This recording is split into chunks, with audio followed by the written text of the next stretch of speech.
Alors, guys, j'espère que vous allez bien. Bienvenue chez Ladoa. It's about everything. Et on met les cœurs. On met les cœurs de cette couleur. Aussi de cette couleur. Et avec le jaune qui représente le or. Ok? Donc, oui, je vous en demande beaucoup. Je sais. Vous dites, ouais, pourquoi tu me demandes des cœurs? Pourquoi? Ah, je sais. Je suis exigeante dans la vie. Mais bref, guys, ok. Au-delà de quoi? Juste rapidement. Mon stage 2 est terminé, comme vous le savez. Résultat a été fait. Mon stage est réussi, quand même. Je suis en train de me remettre de mes émotions parce que je sens certaines injustices dans les notes mises. Pour moi, je trouve qu'il y a eu beaucoup d'injustices, mais c'est moi. Je suis très exigeante. Guys, je vous dis, je suis très exigeante envers moi-même. Mais sinon, il faut accepter les notes. On n'est pas nos notes. Et je vous dis aussi, vous êtes étudiant, vous avez vos jeunes qui étudient. Rappelez ça à vos jeunes. Nous ne sommes pas nos notes. Et même moi, je le dis à moi-même, là. C'est à moi que je parle. Ok, c'est un petit moment que je devais vous partager. Donc, je reviens avec vous. Là, on va du côté du rap. Oui, on va du côté du rap. J'aurais dû mettre un hoodie. Moi, je suis là avec une veste. On va parler du rap et j'ai ma veste. Ok. Donc, dans le rap, on dit que tout est permis. Ou presque. Mais à quel moment un clash entre deux hommes devient une attaque contre des femmes? Aujourd'hui, on parle de 50 Cent, de T.I., de Tameka Harris, donc Tiny, la femme de T.I., et de Tina Knowles, Mama Tina, la mère de la reine-mère. C'est comme la reine-mère, on peut dire comme ça, oui, parce que c'est la mère de Beyoncé. À ce qui paraît, Beyoncé, c'est la reine. Donc, si Beyoncé, c'est la reine, sa mère, c'est la reine-mère. Je suis toujours dans le sens. Dites, ah oui, t'as trop bien compris. T'es là. Merci beaucoup. Donc, un clash, un fils qui défend sa mère, parce qu'on a aussi le fils de Tiny et T.I. Comme n'importe quel enfant, surtout un enfant garçon, il s'appelle King en plus. Ok, moi je vous dis, si j'ai un fils, je vais l'appeler King. King avec un autre nom. L'autre nom, il est là. Mais le nom King, je vais l'attribuer aussi, donc ouais. Donc son fils, bien entendu, il voit que 50 Cent vient clasher sa mère qui n'a rien demandé à personne. Il est venu défendre sa mère. Bien normal, et je suis fière de lui. Et ensuite, il y a Tina Knowles, la reine-mère, qui est aussi venue donner du love, de l'amour à Tiny. Parce que Tiny n'a rien demandé. Elle dérange personne. Elle est dans la musique en vogue depuis les années 90, 2000. Elle est tranquille. Elle n'est pas problématique, là. C'est pas une des artistes. Elle est là depuis tellement longtemps dans l'industrie de la musique. Elle est tellement anti-problématique. Quand tu t'attaques, il y a certaines personnes que tu vas t'attaquer à eux. C'est toi qui vas paraître pour le méchant. Ok? Et là, il y a 50 Cent qui a remarqué que la reine-mère, Tina, elle a osé donner du love, donner du support, donner de la force morale à, à Tiny. Il a voulu se moquer de la reine-mère. L'erreur du siècle, frère. Et ensuite, il a supprimé son poste quelques minutes plus tard quand ils se sont rendu compte. Je peux pas m'attaquer à la reine-mère aussi. De quoi j'ai l'air? Bienvenue dans l'ère du trolling. Stratégique ou pas. On est chez Ladoa. It's about everything. On met des likes, on met des boosts, on donne des dons si vous voulez. Bref, on y va, guys. Et on met les cœurs. Et les cœurs, là, je négocie pas. Je mets cœur.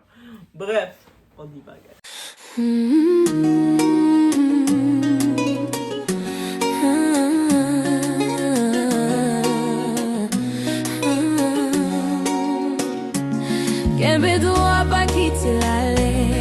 Déjà, on va parler de l'origine des clashs. Le clash, déjà pour commencer, ce n'est pas culturel seulement, c'est économique. Pour se clasher, c'est économique.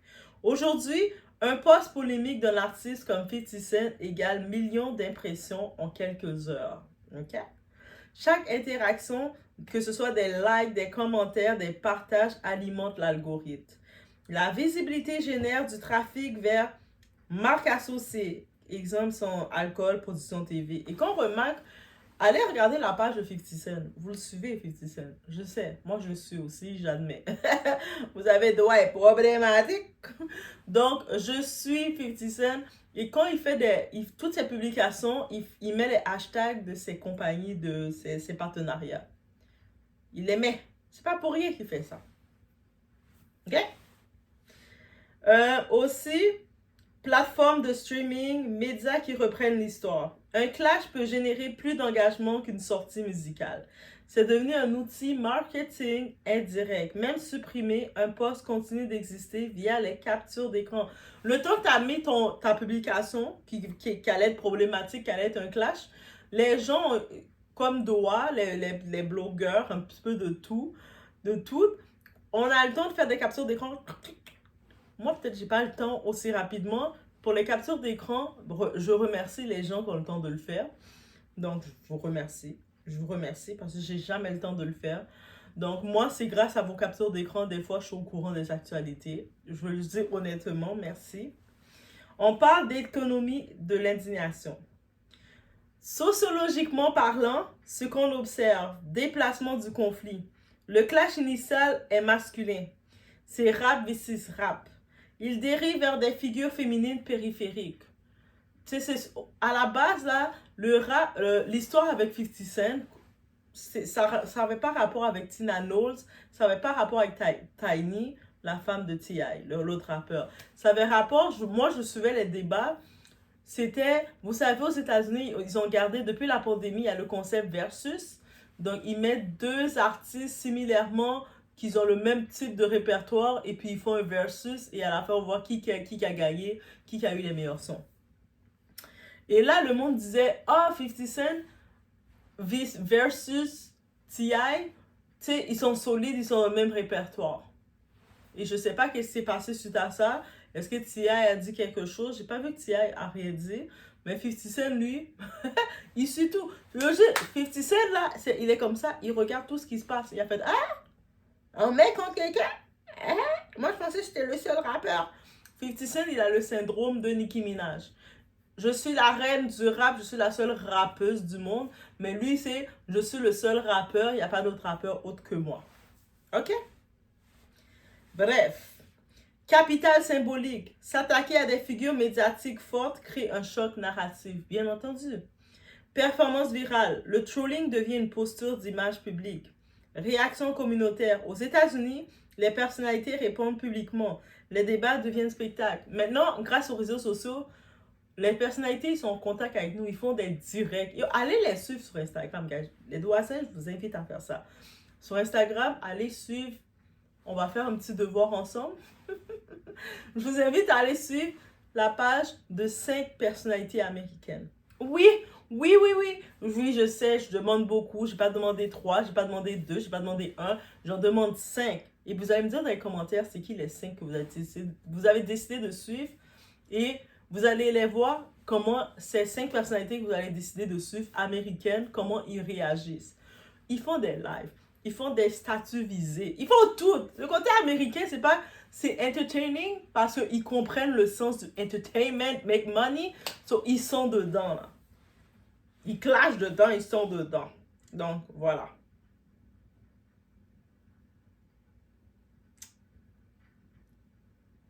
La culture hip-hop valorise la joute verbale, mais l'ère digitale transforme cette joute en produit. On parle ici masculinité performative et culture du clash. Dans le hip-hop qu'on connaît, la virilité n'est pas seulement une identité, c'est une performance. Concept clé, la masculinité performative inspirée des travaux de genre. L'homme doit prouver qu'il domine, prouver qu'il ne se laisse pas marcher dessus, prouver qu'il est au-dessus, on the top. Le clash devient alors une démonstration de force symbolique, une mise en scène de contrôle, un rituel d'affirmation de pouvoir. Quand 50 Cent attaque publiquement, il ne répond pas seulement à un rival, il protège son statut. Dites-vous quoi? C'est la même logique chez Booba en France. C'est pour ça qu'on compare Booba version francophone et la version anglophone, c'est 50 Cent. Les deux là, je pense qu'ils sont des frères, des vrais frères, mais ils ne le savent pas encore, ils n'ont pas encore reconnu officiellement. Mais ce qui est intéressant ici, quand le clash touche les femmes, des femmes, que ce soit Tina, Tiny, Tina Knowles, etc. Et on quitte la compétition entre pairs. On entre dans la hiérarchisation symbolique, la démonstration de domination élargie, l'usage du conflit comme spectacle. Le public masculin valide souvent cela comme « il est cash », il ne filtre pas. Le public féminin, lui, lit autre chose. Déséquilibre, ciblage, humiliation. Le clash devient alors un théâtre où la masculinité se met en scène devant une foule numérique. Le rap a toujours été une arène, mais à l'ère numérique, l'arène est devenue mondiale. Un post, une capture d'écran, une réaction. On retourne dans les années 90, un clash se réglait en studio. Dès que tu m'as dit quelque chose, tu m'as clashé dans ta chanson, yo, t'es bam bam bam boum boum boum. Toi, tu retournes en studio pour répondre, mais toi, t'es un bam bam bam bam. Et toi, tu retournes en studio, yeah, bam bam bam bam. Et toi, tu retournes en studio, tu dis, bam bam clat. Et ça continue comme ça. Ok? Maintenant, guys, je jure le rap. En 2026, les clashs, ils se règlent en story. Booba, là, il clash. 50 Cent, il clash. Mais aucun d'eux va faire des sons de clash. Pour venir là, faire un son, dire, yeah, toi là, tu vaux rien, t'es si. Ils font plus ça. C'est ça qui est dommage. Ce qui change, la viralité. Chaque controverse génère des données, du trafic, la visibilité, la monétisation indirecte. Le trolling n'est plus spontané, il est stratégique, guys. Il crée une tension, la tension crée l'attention crée la valeur. Dans ce nouveau modèle, la polémique est une monnaie. It's about money. Et certains artistes ont compris une chose, dans une économie saturée du contenu, le silence ne rapporte rien. On va faire une comparaison, le trolling USA versus le trolling de France. Même stratégie, écosystème complètement différent. On a du côté USA, 50 Cent. 50 Cent, il a une audience de plus de 30 millions d'abonnés sur Instagram, plus de 12 millions d'abonnés sur Twitter, ex-Twitter. Il a un catalogue multiplatine, producteur TV avec l'émission Power Universe. Sa stratégie, il fait des posts provocateurs sur un petit peu de tout. Il capture des captures médiatiques par XXL, Shade Room, TMZ, le relais par médias mainstream. L'impact économique indirect, chaque pic de controverse égale hausse d'engagement. Engagement égale visibilité marque. Exemple, Bronson Cognac. Ouais, c'est ça le nom de son... Ça, c'est Bronson Cognac, c'est la marque de 50 Cent. Quand on regarde dans sa page, dans ses publications, il hashtag toujours Bronson Cognac, Bronson Cognac, Bronson Cognac. Il mettait le maintien de pertinence médiatique hors musique. Aux États-Unis, le clash nourrit, que ce soit par la presse people, les plateformes streaming, les images anti-héros rentables. Et là, on va du côté de la France. On a Booba. L'audience, Booba, il a plus de 7 millions sur Instagram, une forte présence sur X, il est très actif sur Twitter. Il a une influence dominante dans le rap français. Stratégie, exposition des rivaux. Dès qu'il y a une histoire concernant les autres rappeurs, les autres artistes, il va dire t'exposer. Il va faire des stories Instagram en rafale, narration longue durée. Écosystème français, c'est moins industrialisé que du côté américain. Il y a moins de relais médias, grand public. Donc, il y a moins de... Tu sais, il n'y a pas les TMZ, tout ça. Donc, c'est plus... c'est moins. Machine à trending Twitter. Et puis, il est plus dépendant du clash comme contenu principal. En France, le clash devient arme réputationnelle, outil de domination symbolique, machine à trending Twitter. 50 Cent transforme le trending en business asset. Booba transforme le trending en pouvoir culturel. L'un capitalise à Hollywood, l'autre domine son territoire numérique.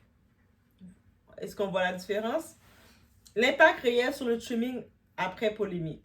Dans l'industrie américaine, US, les pics de controverse entraînent en moyenne plus de 15 à 40% d'augmentation temporaire des recherches Google. Sur Spotify, certains artistes voient une hausse de plus de 5 à 12% et jusqu'à 12% d'écoute sur 7 à 14 jours après une polémique virale. Les publications Instagram conflictuelles génèrent souvent 2 à 4 fois plus d'engagement qu'un post promotionnel classique. Donc, plus il y a eu de la polémique dans un post, mais plus tu vas générer. L'exemple type, observé dans plusieurs beefs américains. Le jour 1, le clash est viral. Le jour 2 à 3, média hip-hop qui prend la relève, qui en parle. Le jour 3 à 7, au streaming catalogue ancien. Donc, le monde va aller chercher les anciens catalogues, va aller écouter ta musique. Ils vont tous aller te streamer. Donc, ça fait un revenu. Pourquoi? Parce que le public revisite les anciens morceaux. Ils vont réécouter les paroles avec un autre regard. Ils vont chercher les sous-entendus. Ah ouais, ils vont aller réécouter la musique pour chercher des pics que tu avais dit dans le passé. Ouais, ils nous avaient dit ça, ça, ça. On est comme ça, le public. Donc, le clash agit comme une campagne marketing gratuite. En France, l'effet est plus concentré. Il y a les explosions Twitter, il y a les pics YouTube, hausse modérée streaming plus faible que US. Pourquoi? Le marché US est plus vaste et mieux intégré médiatiquement. Le rap, c'est la compétition, mais viser des femmes pour toucher un homme, c'est stratégique, pas toujours glorieux. Quand le clash quitte le studio et arrive dans les familles, ce n'est pas juste du rap, c'est de la mise en scène. Et dans cette économie, le vrai gagnant, c'est celui qui transforme le bruit en business. On va être honnête. Ce n'est pas du hasard, ce n'est pas un débordement émotionnel, c'est calculé. Le clash, c'est une monnaie, la controverse, c'est du trafic, le trafic, c'est du pouvoir. Mais voilà le problème. Quand la masculinité devient un spectacle permanent, elle finit par s'auto-dévorer. Toujours plus fort, toujours plus bas, toujours plus viral. À force de vouloir dominer tout le monde, certains finissent par attaquer tout le monde. Et à ce stade, ce n'est plus durable, c'est une stratégie de survie médiatique. La vraie question n'est pas qui a gagné le clash.